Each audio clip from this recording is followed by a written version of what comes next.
Good evening and welcome to the Laughing Monkey Music Show. Today we have on Brian from the awesome Red Fang. How are you doing? Doing good. Thanks for having me. Oh, I'm glad you could be on. Been a fan of yours for a very long time.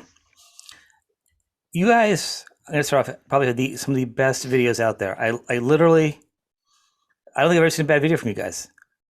It's, is it always the same person working with you guys? The concepts?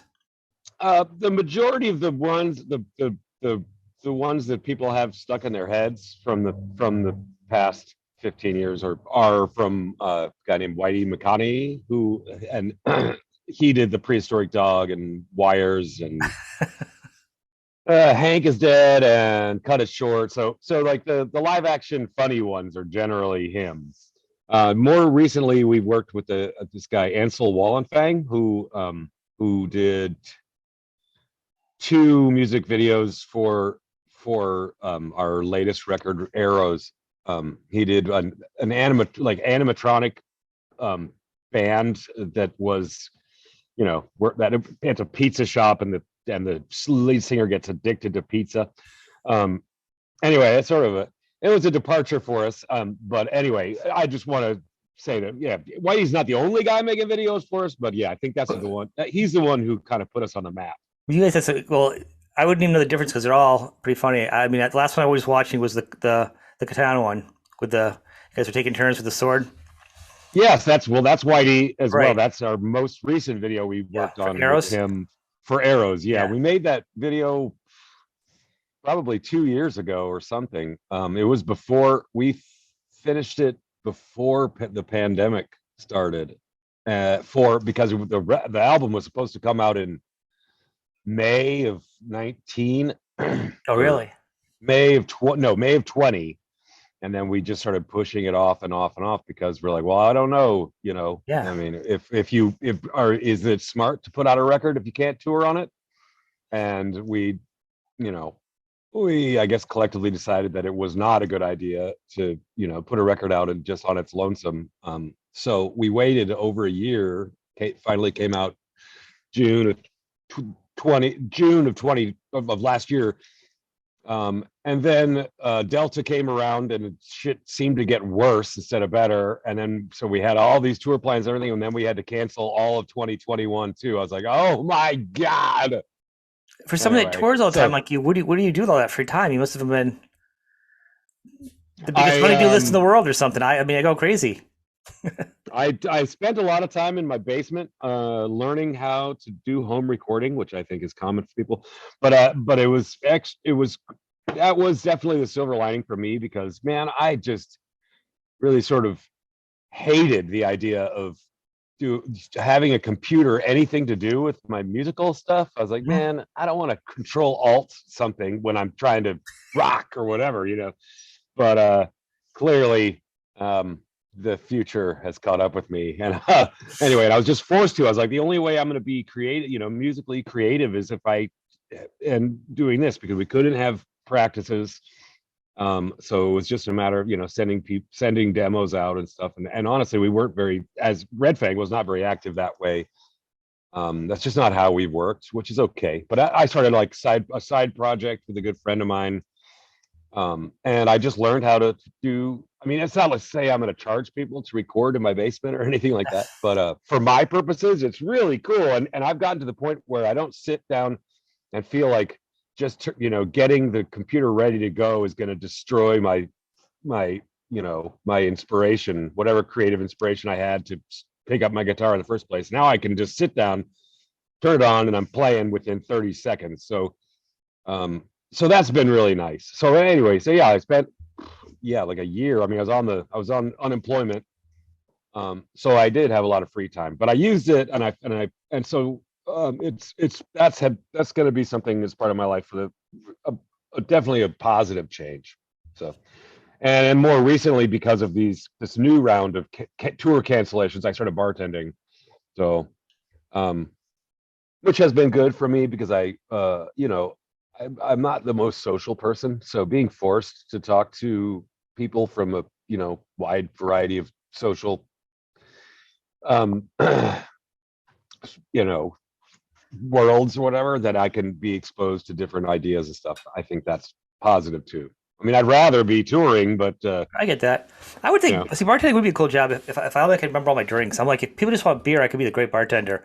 But like remembering drinks and stuff is what would kill me. Mixing drinks and stuff. I'd be like, oh yeah, I mean, I can understand that anxiety, but it's really not true. I mean, the hardest thing about 90% of cocktails is remembering what the ingredients are. But it's like, oh, whatever. Give me the Harvey Wall bang or whatever. It's like, it's three ingredients.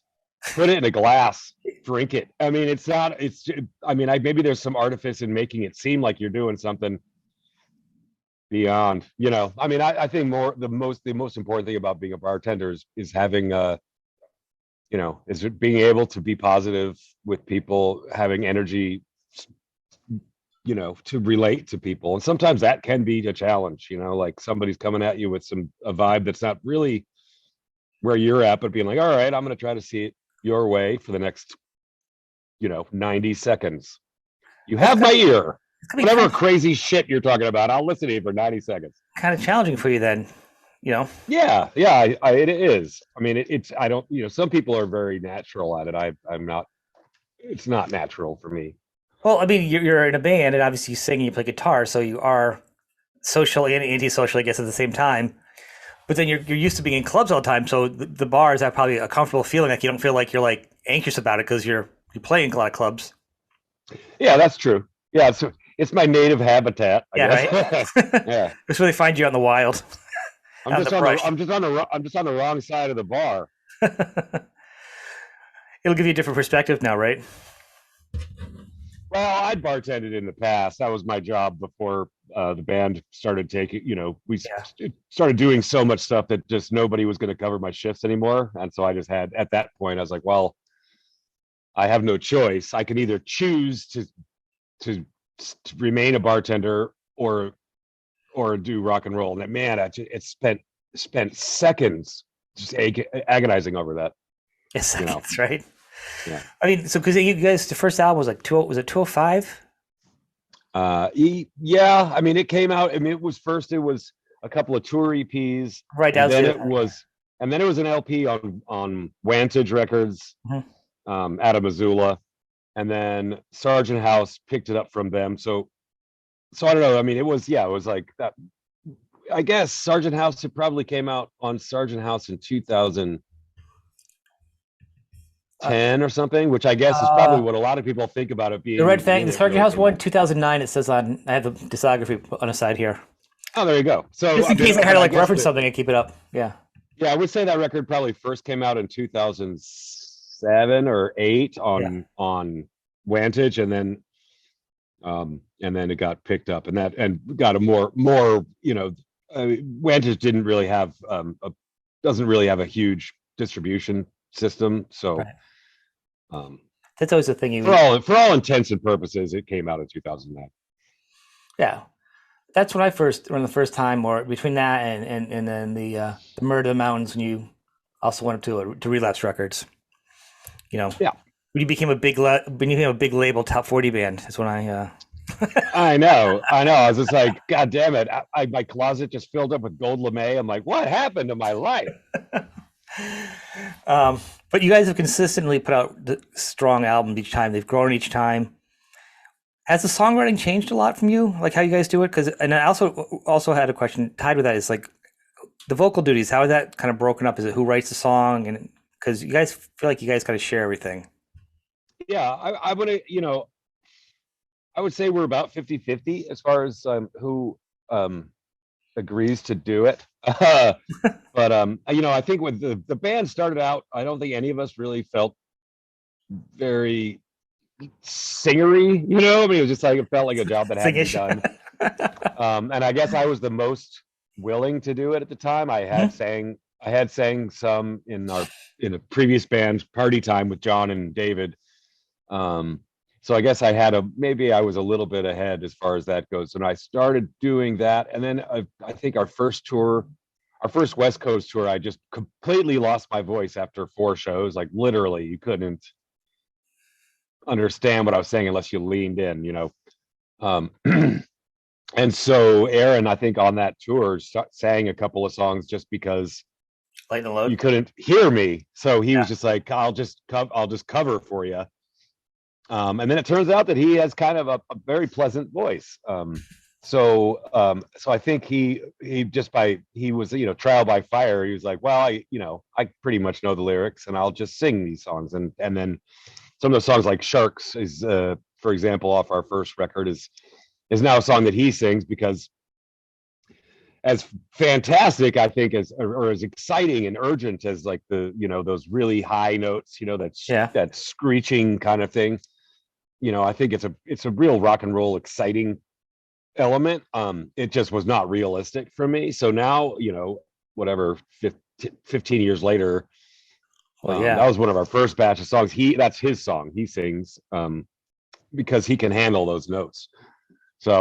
And so I guess it just sort of grew from there, where it's like, oh, okay, well, you can sing.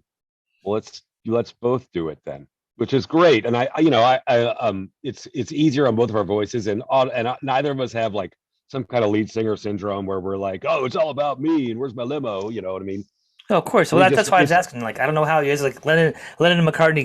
You both are singing and sharing, and how that was broken up. You know? Yeah, well, I mean, and then as far as breaking it up goes, I think like for example, Crows and Swine is a song I think that's on fuck Whales and Leeches. I don't know. Anyway, we were recording that, or we were in the studio recording that, and Aaron was just coming up lyrics for it as we were recording it. The first time around, we recorded as a single before we put it on a record, and he was just going through it, and then and I was sort of mad libbing, trying to come up with lyrics on the spot, and then he's like, "Why don't you take a run at these vocals?" And we decided that the quality of my voice kind of fit the song Mhm. better. So basically, he was the the progenitor of the lyrics and the melody, most of the lyrics and the melody, and I just sort of filled in.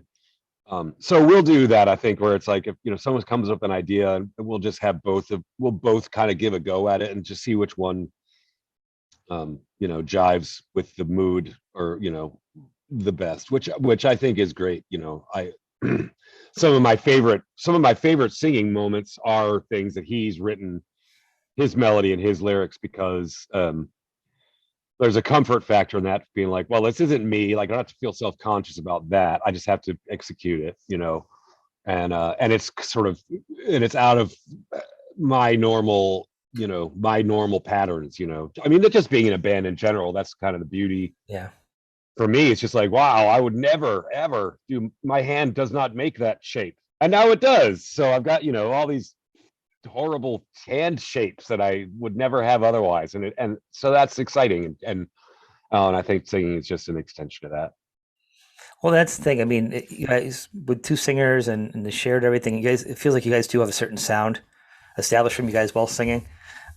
And I imagine even when I spoke to you, I imagine you guys singing and be like, if you guys were fighting or singing, it would be like, no, you're gonna sing. No, you're gonna sing. No, you're gonna sing. Exactly. It is definitely not the other way around. No, I've never been like, oh, that's my tune, man. That's not neither of us have that issue at all. So, um, I think but that's yeah, a I think the nice thing, it was, like I say, it was kind of by accident or by necessity is why both of us sing.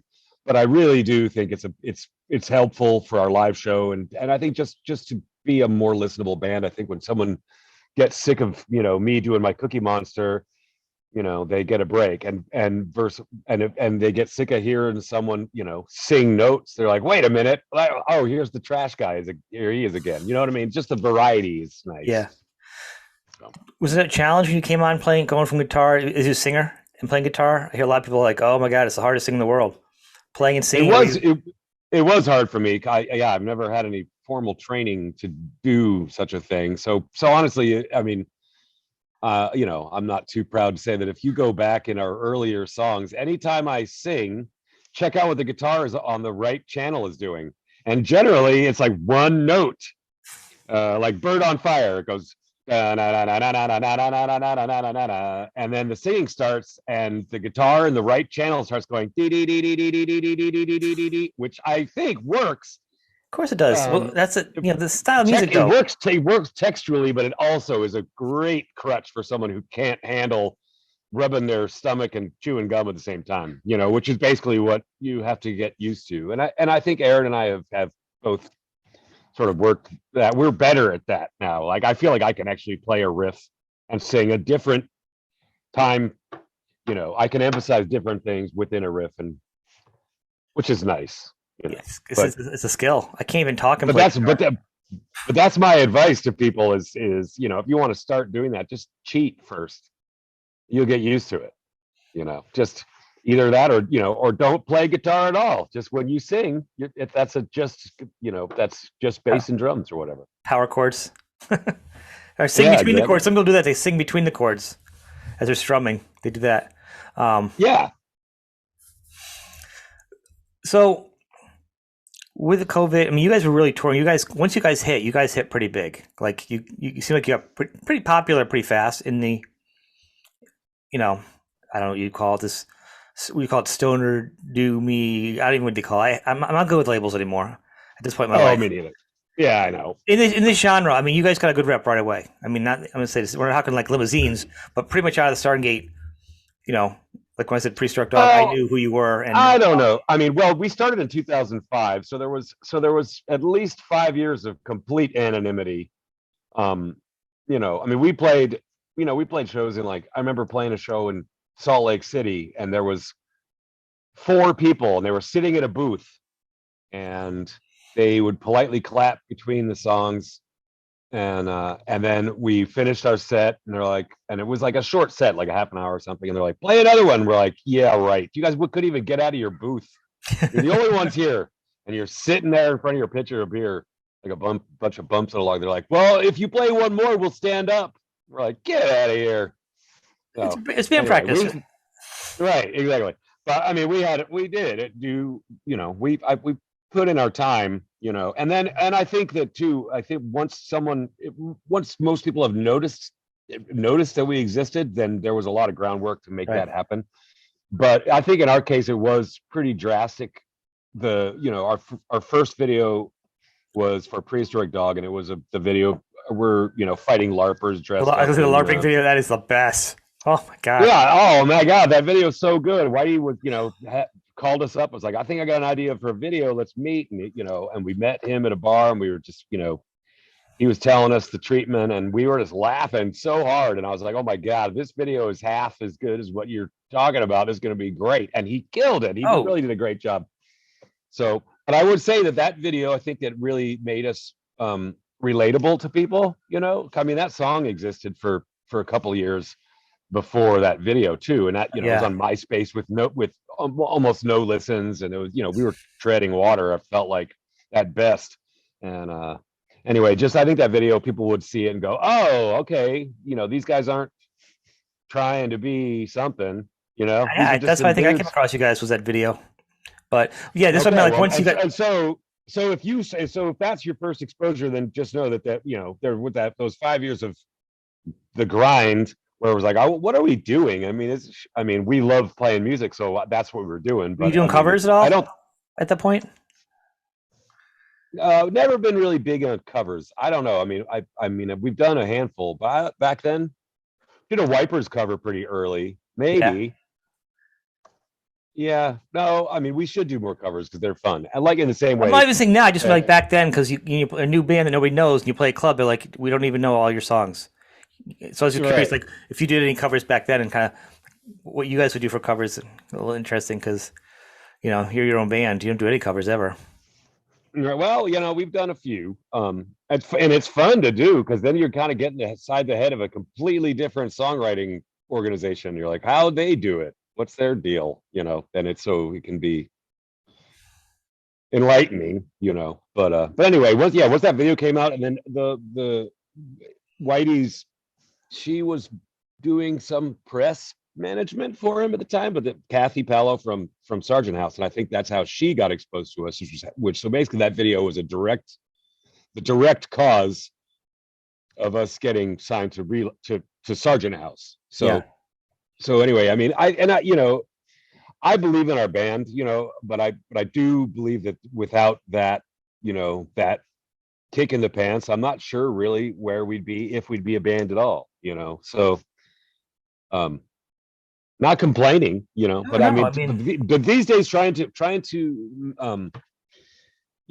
make stand out from the crowd at all. It's a very crowded field, so any way you can get sort of people go, oh, that one band, instead of like, yeah, stoner rock, I get it. well, the thing is, but the other way it used to be is nobody could get on because it was locked down by a few major labels and a few independents, and they held everything. They held the keys gates, to the city, so no one else could put their stuff out really. Then they fall apart, and now everyone puts everything out all at once now. Like the dam broke. Yeah, it's interesting. I mean, well, not recently, maybe a year and a half ago, I was just reading, Spotify, Pandora, that apparently payola is back, and I'm like, God damn it, What? you know. Well, yeah, that like that, basically those how they are like, hey, something you might like. If you go back, they're on a label that is probably a subsidiary of a major who pays them to push their new artists. So I'm not saying those bands don't deserve it or whatever, but I think that major labels are still paying money to influence young people to get on board with what they've got going on. What can you do? Well, it's the way it's always been. When I went to school from college for music business, that was one of the first things that came in. He said, talking about payola, bringing in some cocaine, whatever to the DJs. They had a whole system. That's my first day of class. You learn about that. Yeah, it sounds like fun. I mean, I'd be a payola guy. Just drive around in my whatever '50s Ford with a sack of blow and a bottle of moonshine and show up at radio stations, get people wasted, and make them play my records. That sounds like a lifestyle. I guess for a little while. You wouldn't be here Yeah, now. exactly. It's not something you'd want to retire on.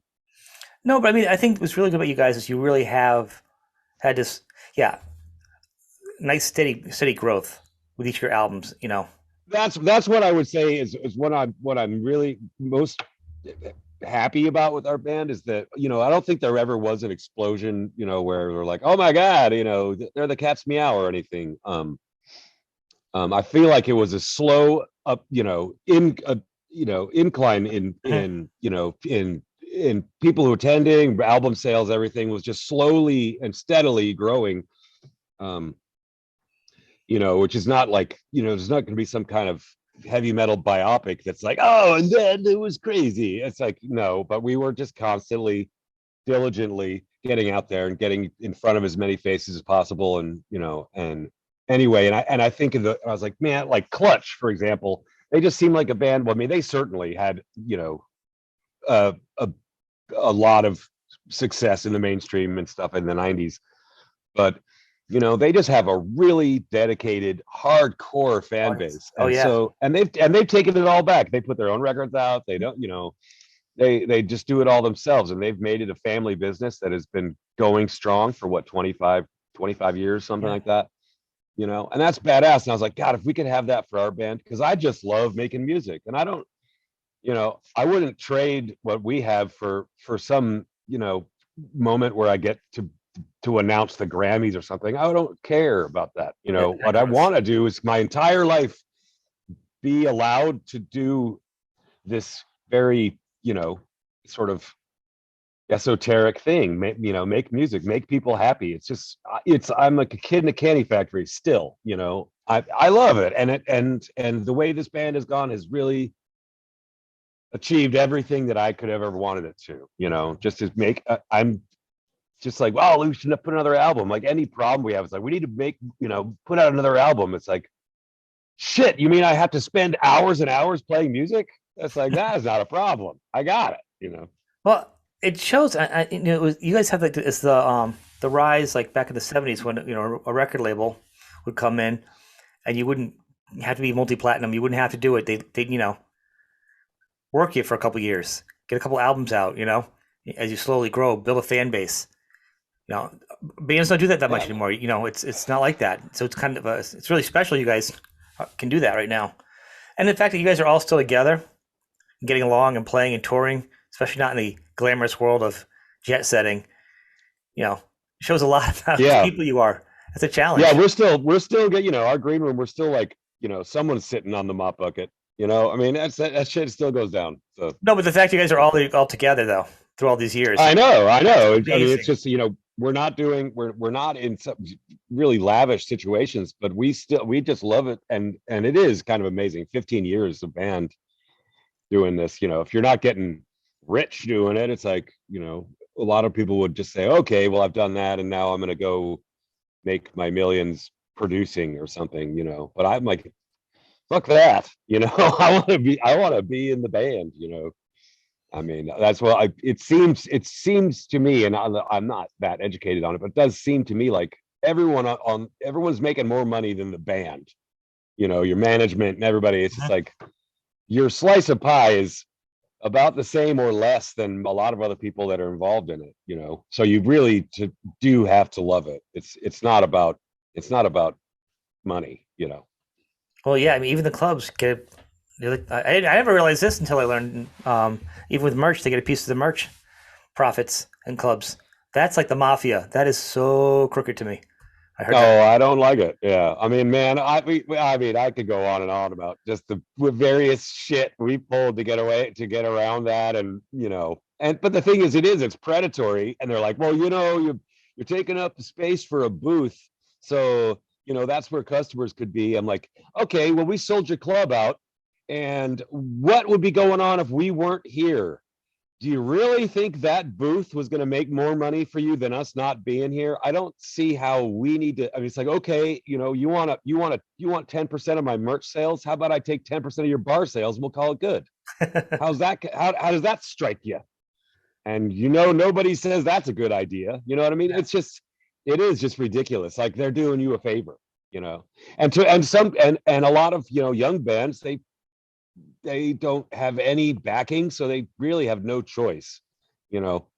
Um, and really, if you want to have a good relationship with clubs, we don't have a choice. We still pay our pound of flesh to the clubs. That's uh, until everybody says all at once, we're not doing this anymore. Then we're not in a position to alienate ourselves from venues. There's preferred venues that we want to be at, and that's Right. they want their cut, we pay their cut. But yeah, where did that come from? And Well, it's so weird because ridiculous.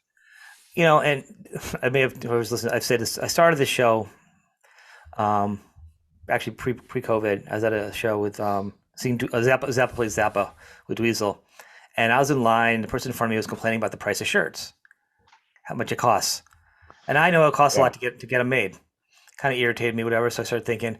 Since then, I've had Dweezil on. We've done a bunch of episodes, and in one of our talks, he breaks down for people the cost of trying to figure out what shirts they want, the sizes, pre-buying them, prepaying them, the cost of having someone take care of them, the fuel to drag them around from town to town, and then the cut that the clubs get.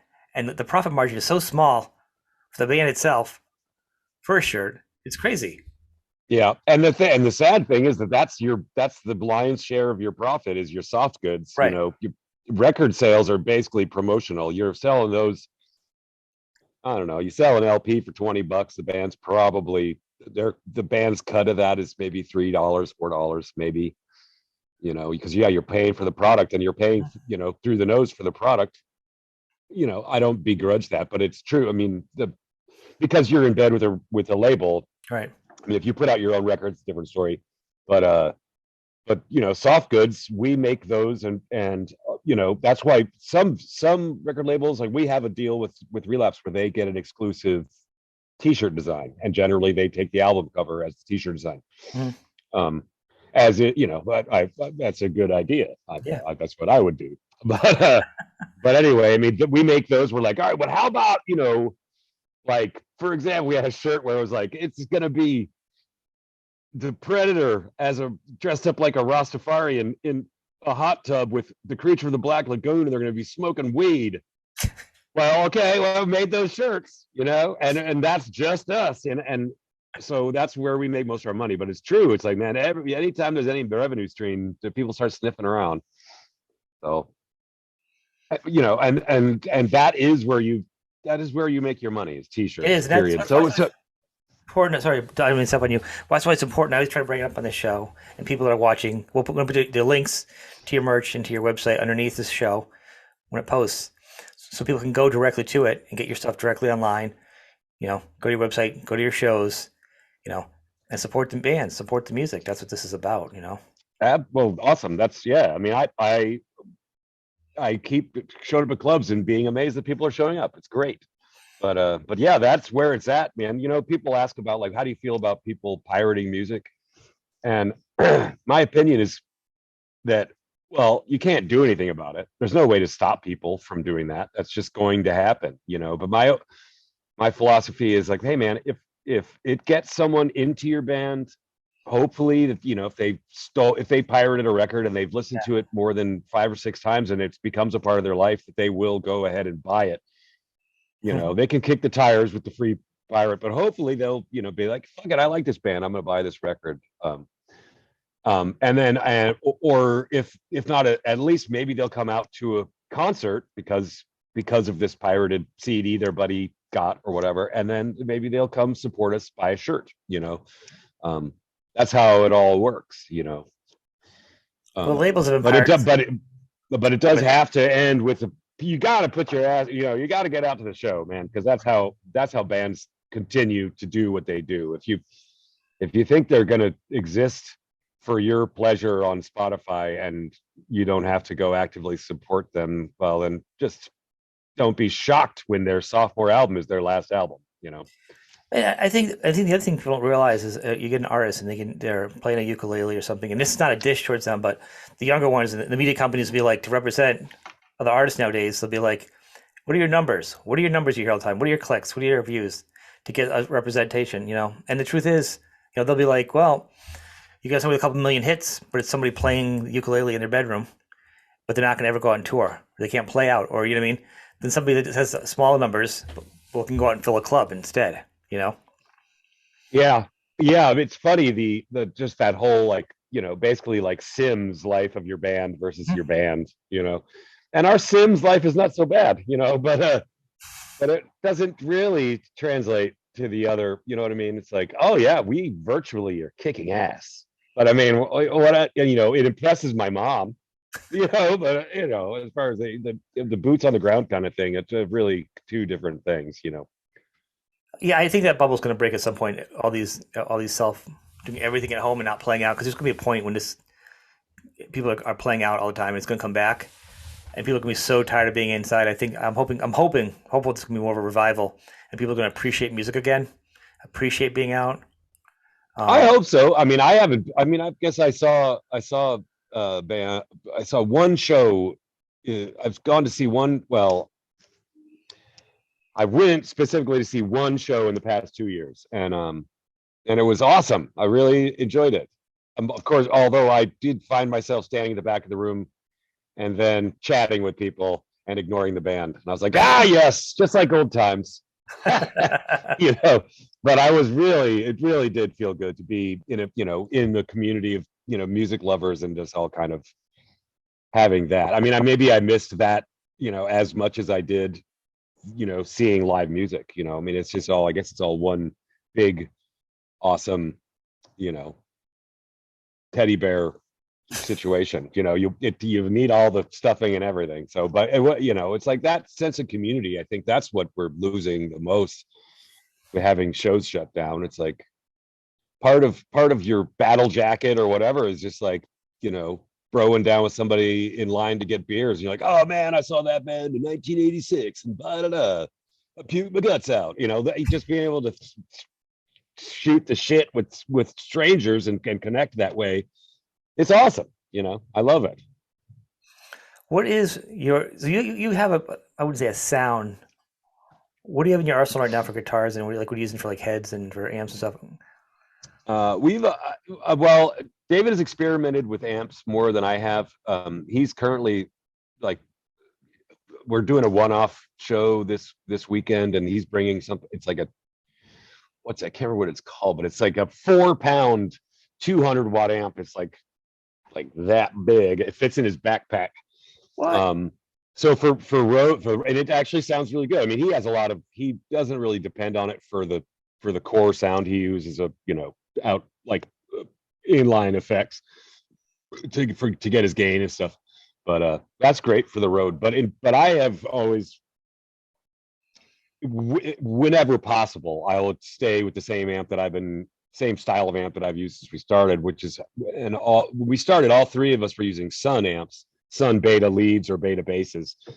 Um, and as far as our sound, I think that really was what it was a big part of it, Mhm. because well, Aaron plays bass through a Sun beta bass into a 412 cabinet, so it has, we have a, it's a nice thick mid-rangey, and you know, since all the amps are essentially cranking out the same core sound, the same sort of you know, gain, um it's nice and unified, and I think that was a big part of what our sound was, you know, and I still love it. I mean, I'm going to be putting that thing in the overhead, you know, on the airplane tomorrow, so um you know, I get my upper body strength carrying that thing around airports.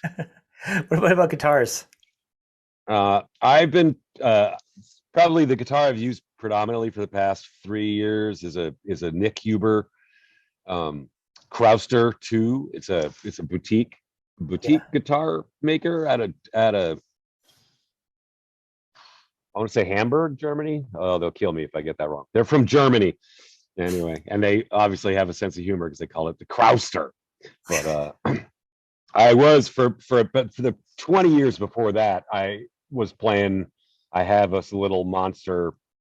It's a 1964 Fender Mustang that someone chopped down to look like an SG, because I guess they decided they wanted an SG, but instead of trading their vintage Mustang in for an SG, they just chopped it up to look like one.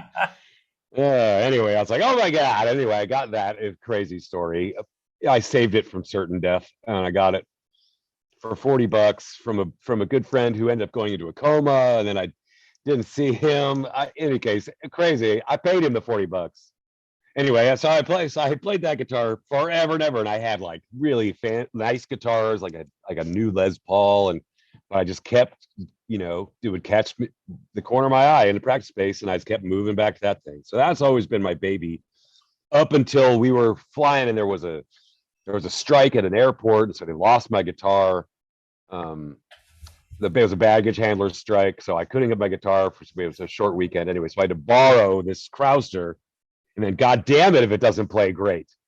So I was tricked into it, you know. I, I blame my bandmate David for tricking me into playing this guitar. But anyway, I'll have to so check out so Mafia. those are my, Yeah. What about strings? You're using in gauges because you guys really hit hard. What are you guys using for gauges and stuff and strings? I use Dunlops. And I string my guitar. I it's 5 strings, and in general, the lion's share of our songs are either an E or drop D, and so my tuning in E would be E, A, D, G, and then a unison G on the 5th string, and then nothing for the high E string. Really? So 5 string picka.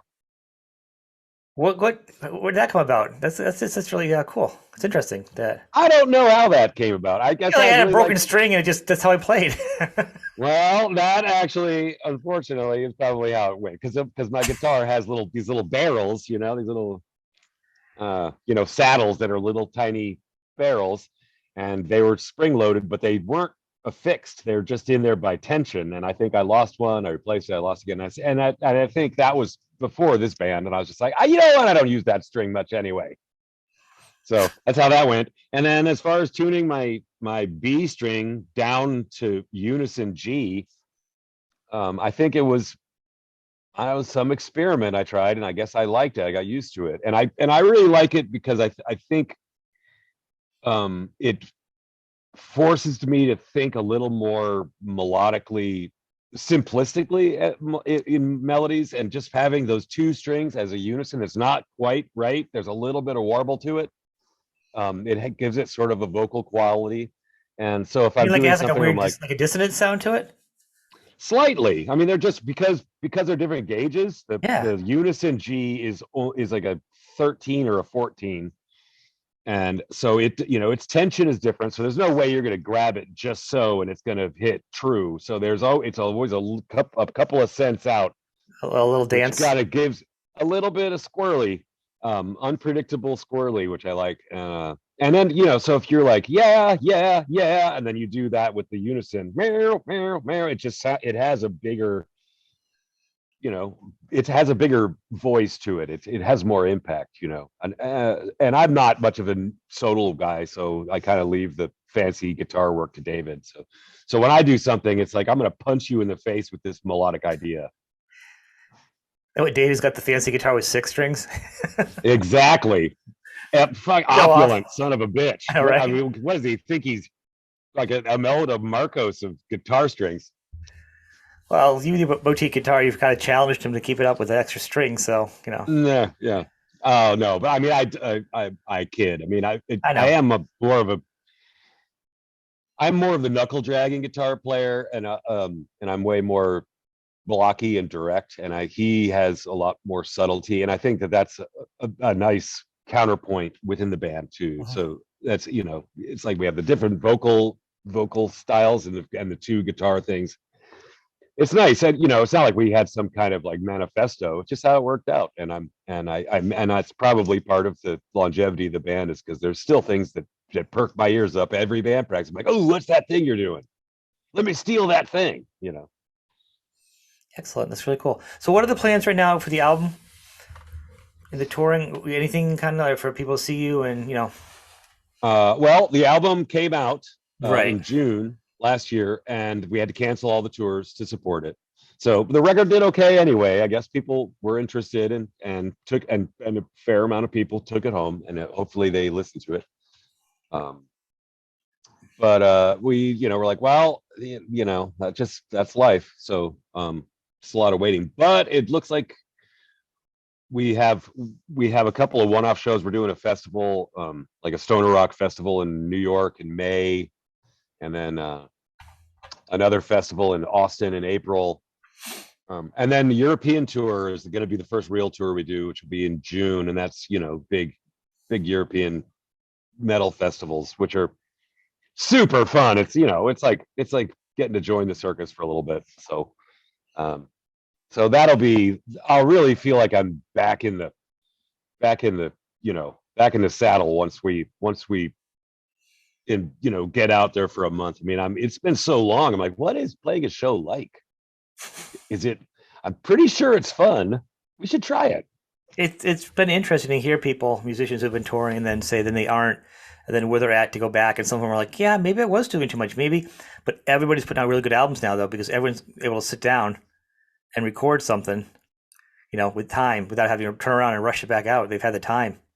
Yeah, and I have seen a lot of friends, people just kind of collaborating with each other, and there's Mhm. been a lot of really cool, weirdo basement projects happening. So that's exciting. I mean, I think anytime there's some kind of total bullshit, it fertilizes the ground for good music. So Yeah. bring on the bullshit. Well, like I said, everyone who's watching that aren't familiar, I'll have the link for the website. I'll put up the Facebook. All the links will be underneath there on the podcast and on the YouTube channel. Check them out when they're playing live near you. Get their stuff, buy their stuff, get their merch. I want to thank you for being on the show, though. It's been awesome, man. Hey, well, thank you for having me.